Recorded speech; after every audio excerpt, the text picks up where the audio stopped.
तो नमस्कार दोस्तों, स्वागत है आपका एक नए वीडियो में। आज हम डिस्कस करने वाले हैं कि निफ्टी फिफ्टी होता क्या है। आप लोगों ने कई बार कई जगह सुना होगा कि निफ्टी फिफ्टी कि जब भी कोई भी स्टॉक मार्केट की बात करता है कि निफ्टी की बोलता है कि निफ्टी आज जितना चढ़ा, निफ्टी आज जितना गिरा, या सेंसेक्स आज इतना बड़ा, सेंसेक्स आज इतना गिरा। तो आखिर निफ्टी फिफ्टी या सेंसेक्स ये होते क्या हैं? तो आज हम इसी के बारे में बात करते हैं। काफ़ी लोगों के मन में कन्फ्यूजन रहता है कि आखिर ये है क्या। तो आइए आज हम उसके बारे में बात करते हैं। तो चलिए अब हम समझते हैं कि आखिर निफ्टी फिफ्टी है क्या। निफ्टी फिफ्टी एक इंडेक्स है। इंडेक्स का मतलब क्या होता है? इंडेक्स एक ग्रुप है। किसका ग्रुप है? 50 कंपनियों का ग्रुप है। अब 50 कौन सी कंपनियों का ग्रुप है?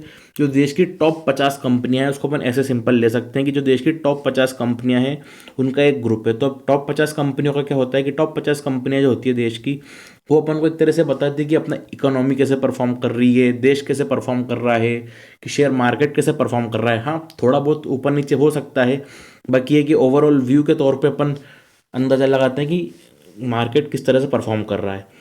तो निफ्टी फिफ्टी के अपन देख सकते हैं जैसे कि एक डाइवर्सिफाइड 50 कंपनियों का ग्रुप है जो कि ओवरऑल मार्केट कंडीशन को रिफ्लेक्ट करता है।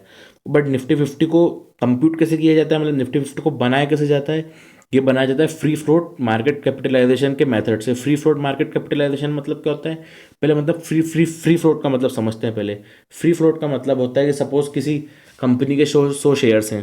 अब 100 में से 50 शेयर्स उसके प्रमोटर के पास है, 25 शेयर म्यूचुअल फंड्स के पास है, अब बचे 25 शेयर। तो ये 25 शेयर क्या होंगे? वो शेयर हैं जो कि ट्रेडेबल है। ट्रेडेबल मतलब जिनके ऊपर ट्रेड किया जा सकता है, जिनको खरीदा बेचा जा सकता है बाजार में।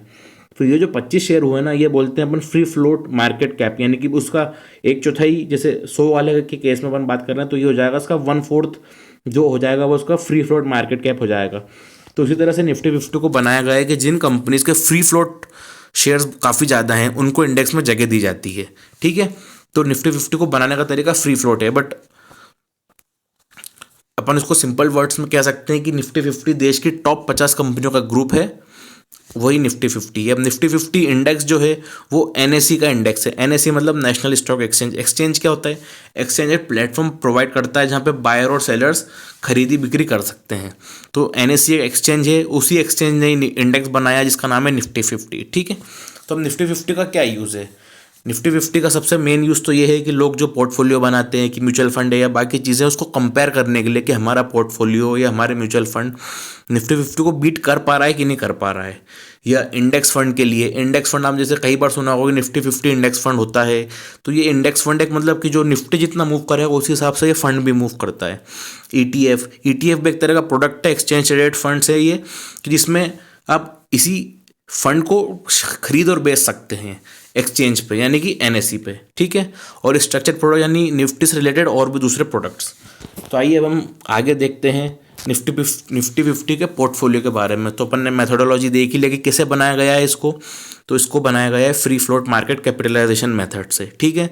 कितने कंस्टिट्यूएंट्स हैं? जैसे अपन इसका नाम ही से समझ में आता है निफ्टी फिफ्टी। तो इसमें 50 कॉन्स्टिट्यूएंट्स। 50 कॉन्स्टिट्यूएंट्स का मतलब है 50 कंपनियां हैं। इसको कब लॉन्च किया गया था? इसको 22 अप्रैल 1996 में लॉन्च किया गया था। बेस डेट, अब बेस डेट भी तो सिलेक्ट करनी पड़ेगी ना किसी इंडेक्स की, कि कब से अपन इसको कैलकुलेट करना शुरू करेंगे। तो इसकी बेस डेट सिलेक्ट की गई है 3 नवंबर 1995। बेस वैल्यू 1000, क्योंकि कोई भी अपन को चीज़ निकालनी तो उसके लिए कुछ एक बेस तो लेना पड़ेगा ना, कि किसके कंपैरिजन में अपन कंपेयर कर रहे हैं। तो इसकी बेस वैल्यू जो है वो 1000 है। 1000 के कंपैरिजन में अपन आगे की वैल्यूज़ कैलकुलेट करते हैं। अब कैलकुलेशन फ्रीक्वेंसी, तो ये रियल टाइम, जब भी मार्केट ओपन रहता है तो ये जो निफ्टी फिफ्टी का मूवमेंट जो रहता है ना, रियल टाइम रहता है। कि मतलब इसके अंदर जो भी कंपनीज है उसके हिसाब से इसका भी मूवमेंट ऊपर नीचे होता है। अब अगली बात होती है इंडेक्स रीबैलेंसिंग, मतलब निफ्टी फिफ्टी कितने टाइम में रीबैलेंस होता है? तो ये हर 6 महीने में रीबैलेंस होता है। ठीक है। अब हम बात करते हैं इसमें सेक्टर्स की, कि निफ्टी फिफ्टी सेक्टर, जैसे अपन ने बोला था कि निफ्टी फिफ्टी कहीं ना कहीं देश की इकोनॉमी को रिप्रेजेंट करता है। तो इकोनॉमी को रिप्रेजेंट कैसे करता है? इसमें अलग अलग सेक्टर की कंपनीज है। जैसे आप देख सकते हैं फाइनेंशियल सर्विसेज, तो निफ्टी फिफ्टी का जो इंडेक्स है उसमें करीबन करीबन 34 से 35% वेटेज किसका है? फाइनेंशियल सर्विसेज का। अब आपको पता है कि फाइनेंशियल सर्विसेज जैसे बैंक हुए, एनबीएफसीज हुई है, दूसरी ये सब फाइनेंशियल इंस्टीट्यूशंस हुए, यही देश की इकोनॉमी को चलाने का सबसे मेन रोल है। अगर ये नहीं होगी तो देश की इकोनॉमी कुछ भी नहीं है। बिना इसके ना कोई खरीद, ना कोई बिक्री, ना कुछ हो सकता है। तो फाइनेंशियल सर्विसेज हर देश की इकोनॉमी की एक बैकबोन होती है, इसलिए सबसे ज़्यादा वेटेज इसको दिया गया है निफ्टी में। देख सकते हैं फाइनेंशियल सर्विसेज का वेटेज कितना है? 34 से 35%। अब इंफॉर्मेशन टेक्नोलॉजी यानी कि आईटी का वेटेज है करीबन करीबन 13 to 14%। Oil gas and consumable fuels, तो उसका वेटेज है करीबन 10.41%। Fast moving consumer goods FMCG यानी कि जो अपन डेली में यूज़ करते हैं चीज़ें, उनका परसेंट 8%। एफएमसीजी मतलब जैसे साबुन हुआ, सर्फ हुआ, पेस्ट हुआ, ये सब चीज़ें ये एफएमसीजी में आती है जो अपन बार बार इनको रिपीटेडली यूज़ करते हैं। ऑटोमोबाइल एंड ऑटो कंपोनेंट्स, तो इनका वेटेज करीबन 7.44% है। कंस्ट्रक्शन वाली कंपनीज का वेटेज 4.05% है। टेली कम्युनिकेशन यानी टेलीकॉम से रिलेटेड जैसे बीएसएनएल है, आइडिया है, एयरटेल है, उन कंपनीज का वेटेज 4.03% है। हेल्थ केयर में वेटेज 3.87% है। मेटल्स एंड माइनिंग्स का 3.38% है। पावर का 2.97% है। कंज्यूमर ड्यूरेबल्स का 2.28% है। कंज्यूमर मटेरियल्स का 2.08, कंज्यूमर सर्विसेज का 1.39, कैपिटल गुड्स 1.02 एंड सर्विसेज का 0.81। तो आप देख सकते हैं काफ़ी ये डाइवर्सिफाइड, मतलब ये निफ्टी 50 जो है आप देख सकते हैं एक तरह से पूरी इकोनॉमी को रिप्रेजेंट कर रहा है। मतलब जो जो मेन सेक्टर्स होते हैं जिनके कारण इकोनॉमी की ग्रोथ ड्राइव होती है, जिनके कारण इकोनॉमी बढ़ती है, तो वो सब सेक्टर इसमें रिप्रेजेंट हो रहे हैं। जैसे सबसे ज़्यादा इंपॉर्टेंट सेक्टर क्या होता है किसी भी देश के लिए? फाइनेंशियल सेक्टर, क्योंकि वही एक तरह से इकोनॉमी का बैकबोन है। तो उसमें को सबसे ज़्यादा वेटेज फाइनेंशियल सर्विसेज को दिया गया है। अब इंडियन आईटी सर्विसेज है, तो इंडियन आईटी सर्विसेज बहुत बड़ा सेक्टर है, तो उसको सेकंड सबसे बड़ा वेटेज दिया गया है। सिमिलरली ऑयल एंड गैस, ये भी बहुत ज़रूरी है इकोनॉमी के लिए, तो उसको 10 से 11% वेटेज दिया गया है। Similarly fast moving consumer goods, तो इसको भी 8 से 8.5% किया है, क्योंकि ग्रोइंग पॉपुलेशन है तो कंजप्शन बेस्ड थीम है ये, तो इसको भी वेटेज देना बनता है। ठीक है। अब हम आगे देखते हैं इसके स्टैटिस्टिक्स यानी कि प्राइस रिटर्न। तो आप देख सकते हैं निफ्टी ने एक क्वार्टर में, हाँ माना अभी थोड़ा सा बाजार नीचे है, तो एक क्वार्टर में इसने 6.5% का नेगेटिव रिटर्न दिया है। YTD यानी ईयर टू डेट, तो इस साल में निफ्टी 50 ने 11% का रिटर्न दिया है।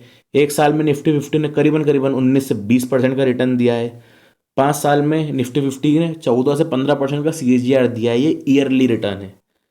और जब से निफ्टी 50 बना है तब से अभी तक इसने करीबन करीबन 11 या 12% का रिटर्न दिया है। ठीक है। अब हम बात करते हैं इसके फंडामेंटल्स की। तो निफ्टी का पी रेशियो यानी प्राइस टू अर्निंग रेशियो कितना है? ये 22 22 से 23 को आप कह सकते हैं। पी रेशियो क्या होता है? प्राइस टू अर्निंग रेशियो, मतलब किसी भी चीज़ के लिए किसी भी चीज़ की अर्निंग से कंपैरिजन में कितना प्राइस दे रहे हैं।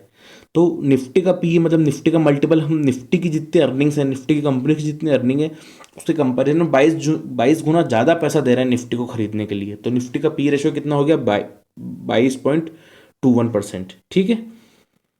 और पीबी रेशियो कितना है? 3.6। Dividend yield 1.27। ठीक है। अब हम बात करते हैं इसमें टॉप कॉन्स्टिट्यूएंट्स की जो कि निफ्टी में है। तो आप देख सकते हैं HDFC बैंक, निफ्टी में सबसे ज़्यादा वेटेज किसका है?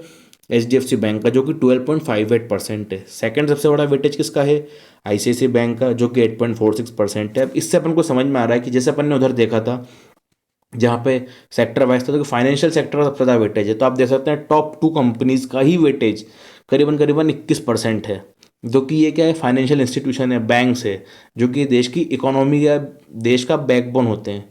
सिमिलरली रिलायंस इंडस्ट्रीज बड़ी कंपनी है, 8% वेटेज है। इन्फोसिस बड़ी IT कंपनी है, उसका करीबन करीबन वेटेज 6% है। ITC 4% वेटेज है। L&T कंस्ट्रक्शन कंपनी है, 4.05% वेटेज है। टाटा कंसल्टेंसी सर्विसेज यानी कि TCS 4.03% वेटेज है, बड़ी IT कंपनी है। भारती एयरटेल टेलीकॉम है, तो इसका 4.03% वेटेज है। Axis bank 2.99%, state bank of India 2.98%। तो ये सब है जो टॉप वेटेज है। और भी सारी कंपनी, टोटल 50 कंपनीज है जो कि निफ्टी 50 में शामिल है, बट अभी हम सिर्फ टॉप कंपनीज की बात कर रहे हैं। तो आशा है दोस्तों आप सबको ये समझ में आया होगा कि निफ्टी 50 क्या होता है। धन्यवाद।